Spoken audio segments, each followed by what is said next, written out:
দাদি আদর করে গরুকে পাকা আম খাওয়াচ্ছেন। গরু আনন্দের সাথে খায়, আর হঠাৎ করেই তার মুখ থেকে ঝকঝকে আলোর মতো জুস বের হতে থাকে। এবার দাদি গরুকে পেঁপে খাওয়ান। গরু চিবো, কিন্তু কিছুই হয় না, কোনো জুস বের হয় না। গরুর চোখে বিভ্রান্তি। দাদি হতাশ হয়ে যান। হঠাৎ দাদি একটা লাঠি তুলে নিয়ে রেগে গিয়ে গরুকে মারেন।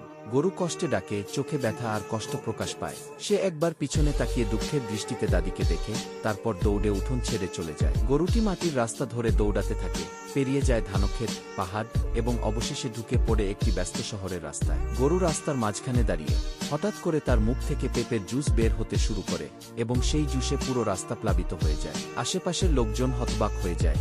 একটা জাদুময় অবাস্তব আবহ তৈরি হয়। গরুটি এখন শহরে একা দাঁড়িয়ে কান্না করছে, তার চোখে কষ্ট আর ভুল বোঝাবুঝির যন্ত্রণা। পুরো শহর এখন কমলা রঙের উজ্জ্বল পেঁপের জুসে ঢেকে গেছে। লাইক করুন, কমেন্ট করুন, শেয়ার করুন আর সাবস্ক্রাইব করতে ভুলবেন না। যারা আপনাকে ভালোবাসে তাদের কষ্ট দিবেন না কি।